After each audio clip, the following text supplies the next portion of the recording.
Among history's most remarkable figures, Roxelana, also known as Hurrem Sultan, was born around 1505 in Roxelana, a town in what is now Ukraine, which was then part of the Kingdom of Poland. Have you ever wondered how a young girl taken from her home could rise to become one of the most powerful women in an empire? How did she capture the heart of one of the world's most influential rulers? Please watch my full video until the end, and don't forget to like, share, and subscribe.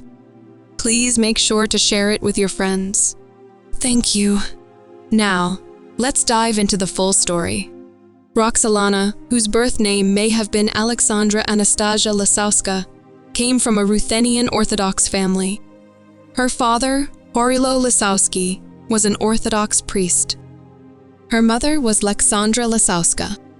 During a slave raid by Crimean Tatars, sometime between 1512 and 1520, Roxelana was captured. She was then taken to Kaffa, a major center for the Ottoman slave trade, before being brought to Constantinople, the capital of the Ottoman Empire. Some stories say that Suleiman's mother, Hafsa Sultan, chose Roxelana as a gift for her son. Other accounts suggest that Ibrahim Pasha, Suleiman's close friend and future Grand Vizier, gave her to Suleiman when he became Sultan.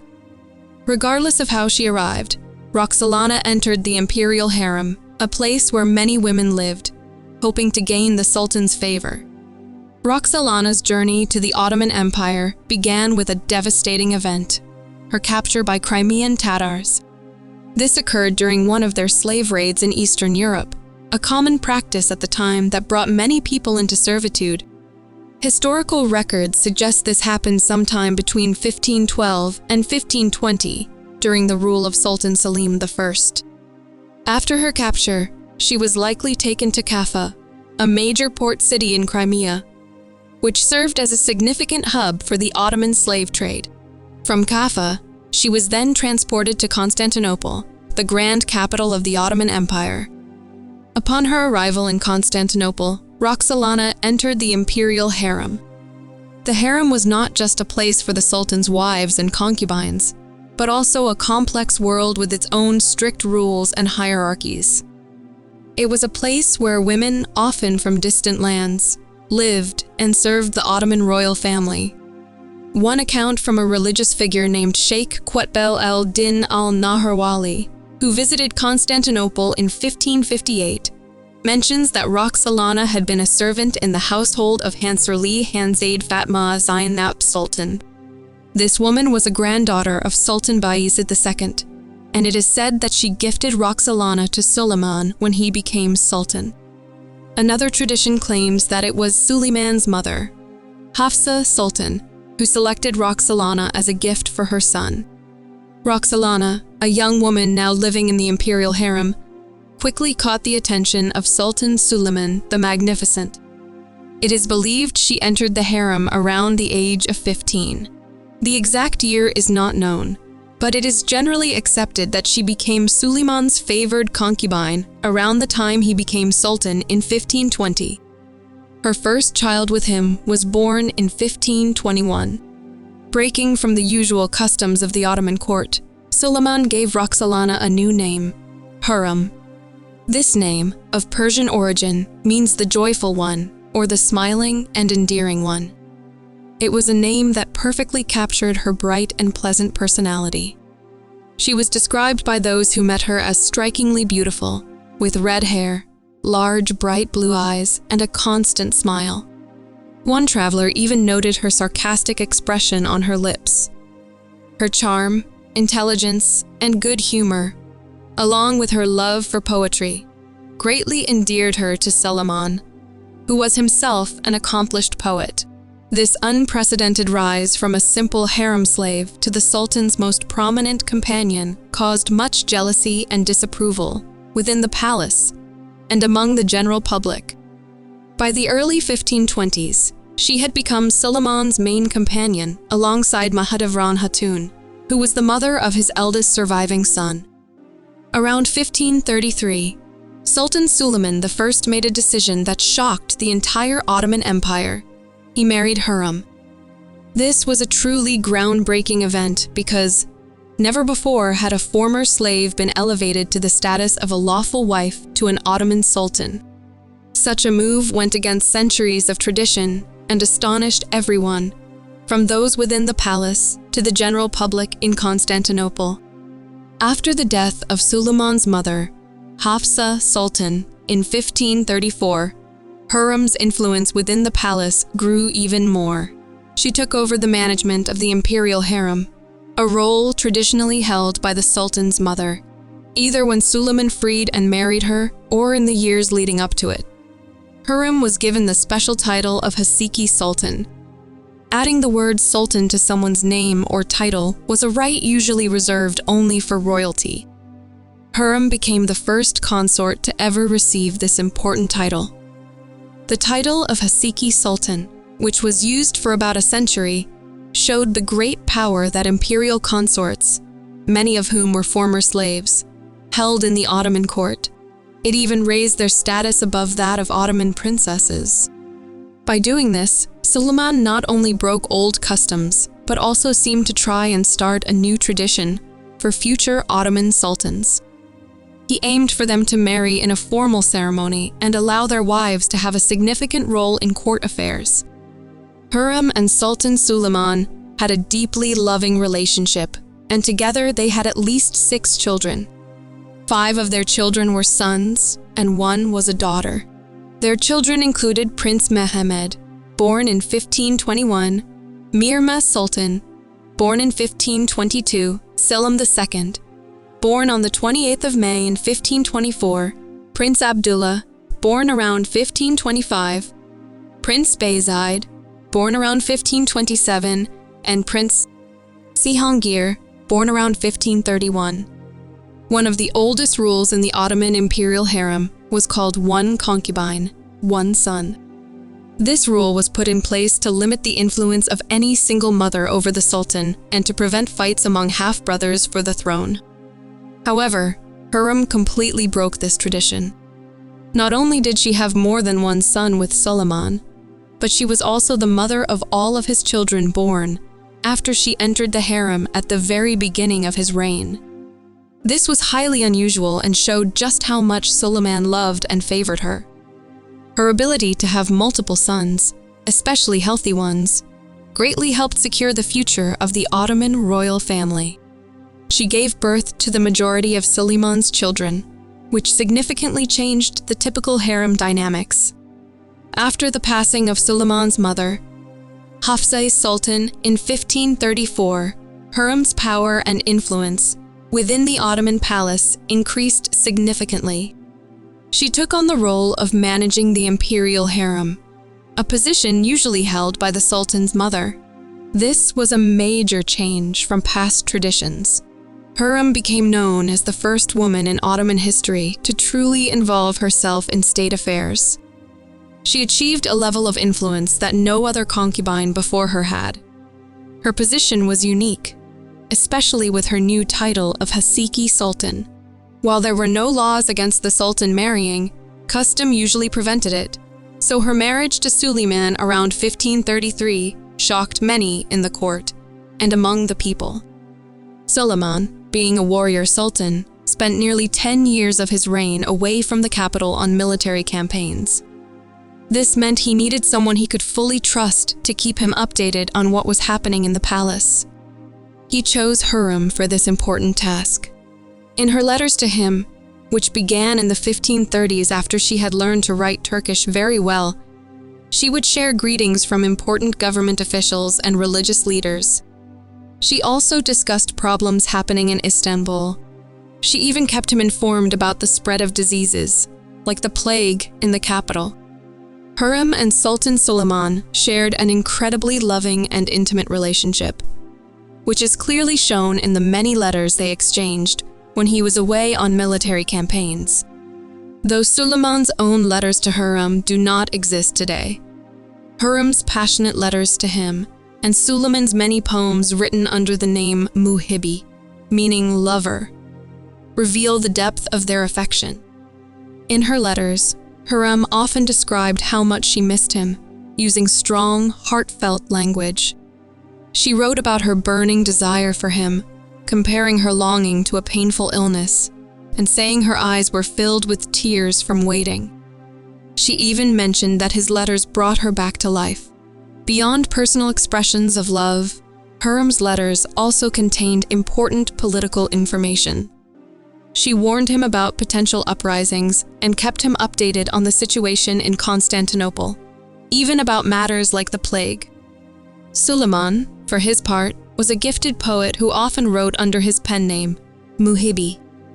His poems to Hurrem were filled with adoration, often calling her his moonlight, my wealth and my one and only love. He described her as the most beautiful among the beautiful and a gift from Allah. This strong bond between them was unusual for a sultan and his consort, further highlighting Hurrem's special place in his life and the unique nature of their relationship. Hurrem Sultan was highly involved in the political life of the Ottoman Empire, a role that was quite new for a woman in her position. She acted as Sultan Suleiman's main advisor on important government matters and had a significant say in foreign policy and international relations. She openly communicated with ambassadors from European countries and exchanged letters with the rulers of Venice and Persia. She was also present with Suleiman at important receptions and banquets.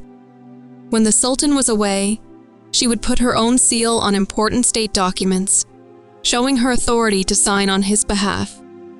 She even attended imperial council meetings and met with the grand viziers and other ministers to talk about state affairs. One of her most notable diplomatic relationships was with Sigismund II Augustus, the King of Poland and Grand Duke of Lithuania.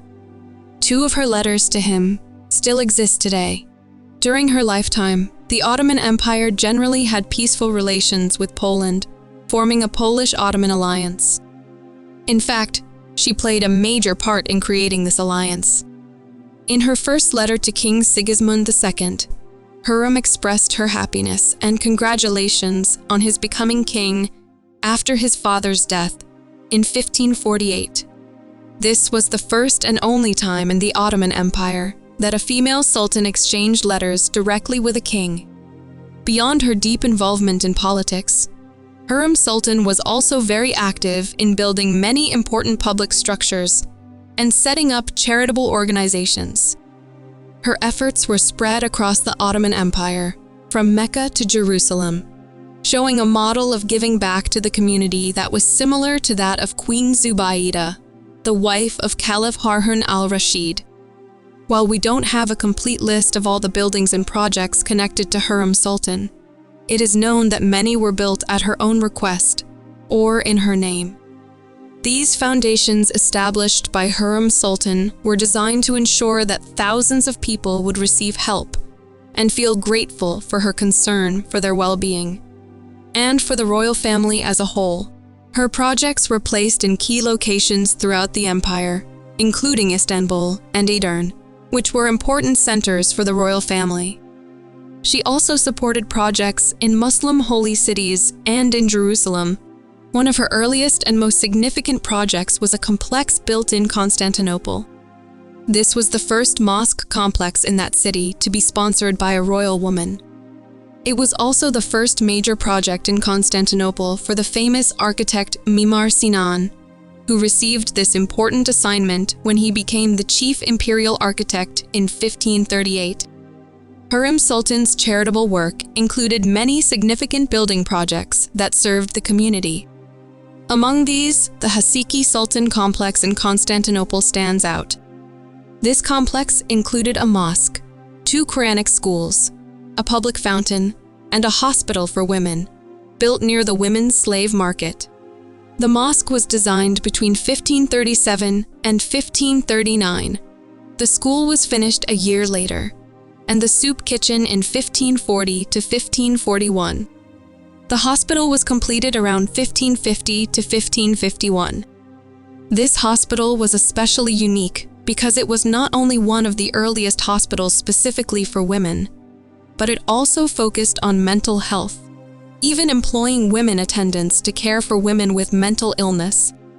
The fact that this complex was the third largest building in the capital at that time, after only the Fatih Mosque and the Soleimani Mosque, shows just how important Hurrem was. Beyond this major complex, Hurrem sponsored other projects. She had mosque complexes built in Adrianople and Ankara, and she also established waterways in Edirne. In what is now Bulgaria, in the town of Svilengrad, she funded a mosque, a soup kitchen, and a primary school. She also arranged for repairs to the Ain Zubayd waterways, which supplied water to the holy city of Mecca. Another important commission was the Hurrem Sultan bathhouse, a large public bath near the Hagia Sophia, built to serve worshippers. This bathhouse, completed around 1553, was designed by Mimar Sinan and had separate, symmetrical sections for men and women, a new idea in Turkish bath architecture. She also had another bath built in Eminönü and a khan, or inn, near the Grand Bazaar in Istanbul. In Jerusalem, in 1552, she established the Haseki Sultan Imaret, a public soup kitchen that was said to feed at least 500 poor people twice a day.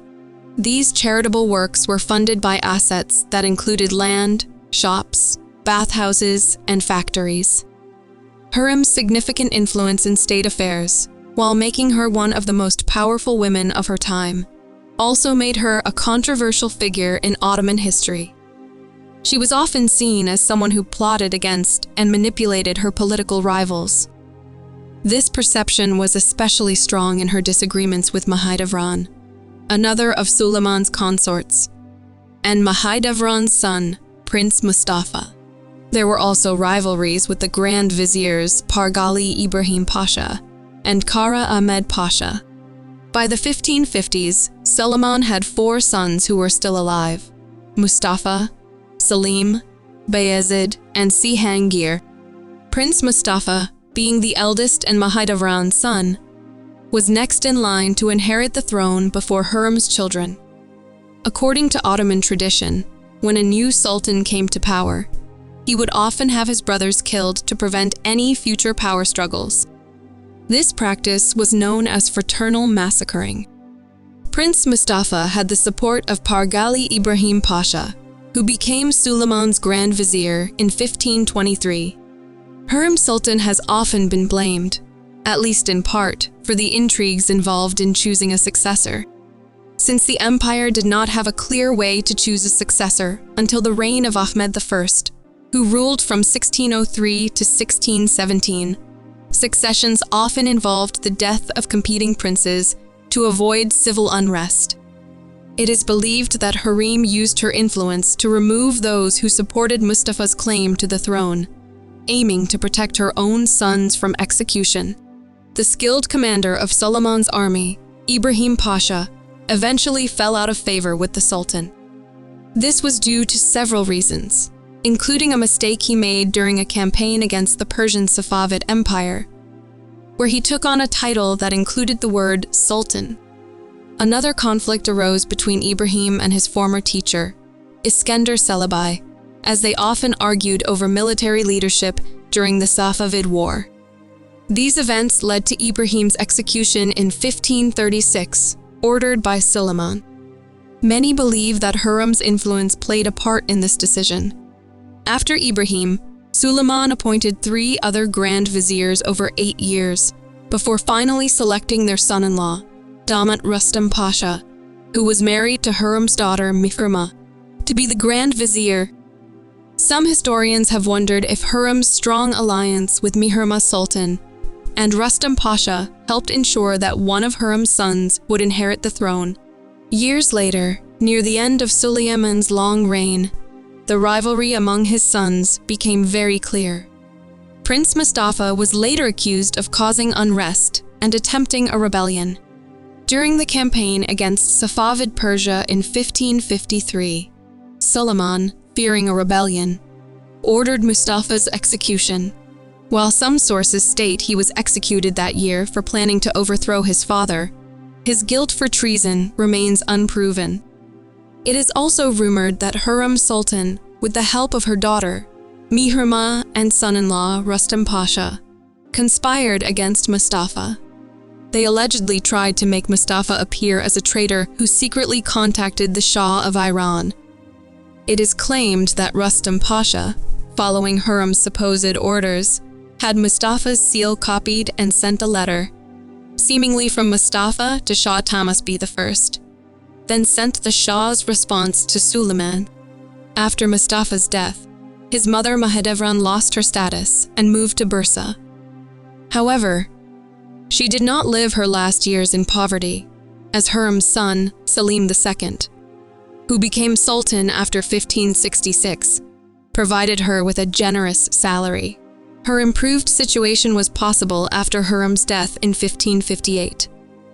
Hurrem's youngest child, Prince Cihangir, is said to have died of sadness a few months after his half-brother Mustafa's death.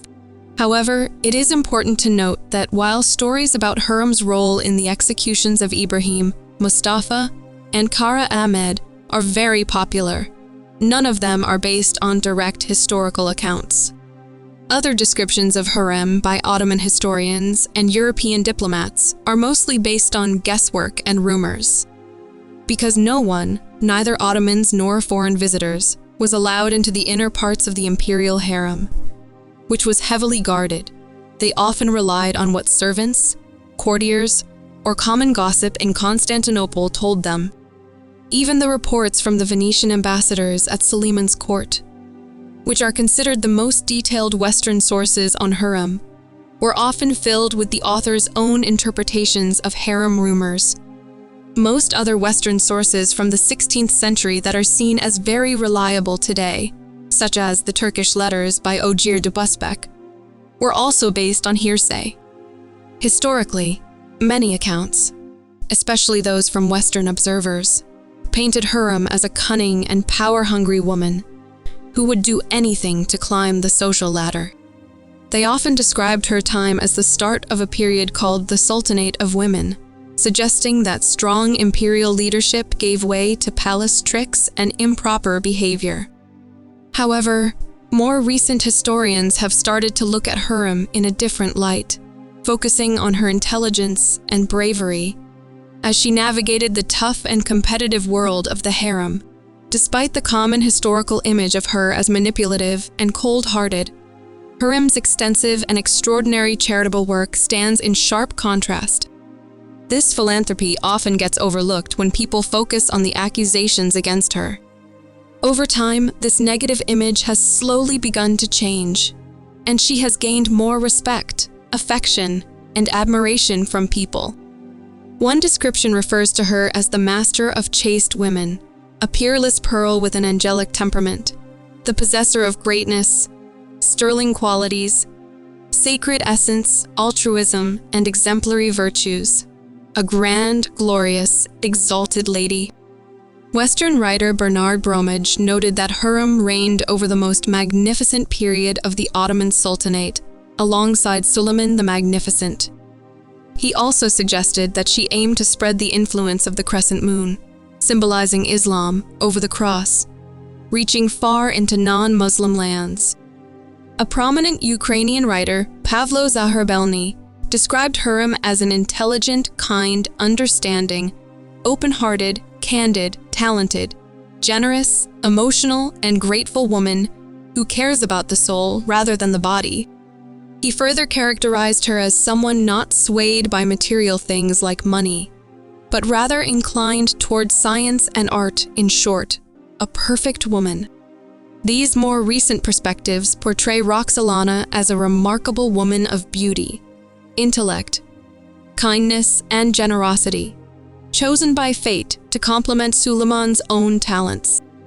He was completely captivated by her and remained loyal and devoted to her until the end of his days.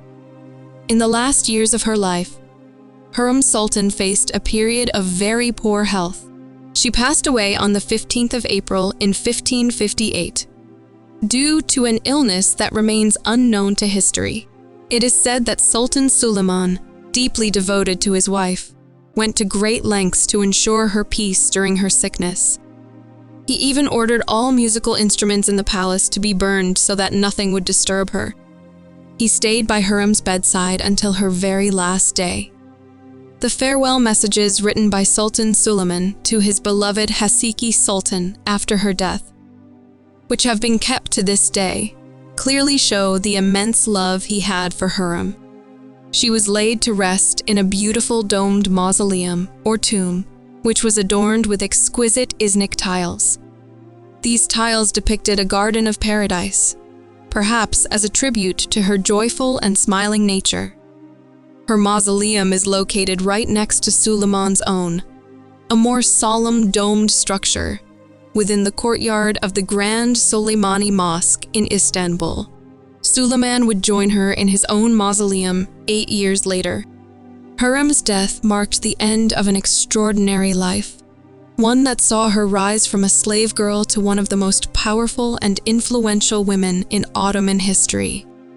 Her passing left a deep void for Sultan Suleiman, who remained devoted to her throughout his life. Hurrem Sultan's remarkable life has left a lasting mark, not only in Turkey, but also across the Western world, making her the subject of countless artistic works. Just 3 years after her death, in 1561, the French writer Gabriel Bonin wrote a play titled La Sultane. This play was significant as it marked the first time the Ottomans were introduced on stage in France. Her story has inspired many different forms of art, including paintings, musical pieces like Joseph Haydn's Symphony No. 63, an opera by Denis Sitchinsky, a ballet, various plays, and numerous novels. These novels have been written mainly in Russian and Ukrainian, but also in English, French, German, and Polish. In early modern Spain, she is mentioned or referenced in works by writers like Quevedo, and in several plays by Lope de Vega. For example, in a play called The Holy League, the painter Titian is shown displaying his painting of Sultana Rossa, or Roxelana, in the Venetian Senate. Her legacy continues to be recognized in modern times. In 2007, Muslims in Mariupol, a port city in Ukraine, opened a mosque in her honor.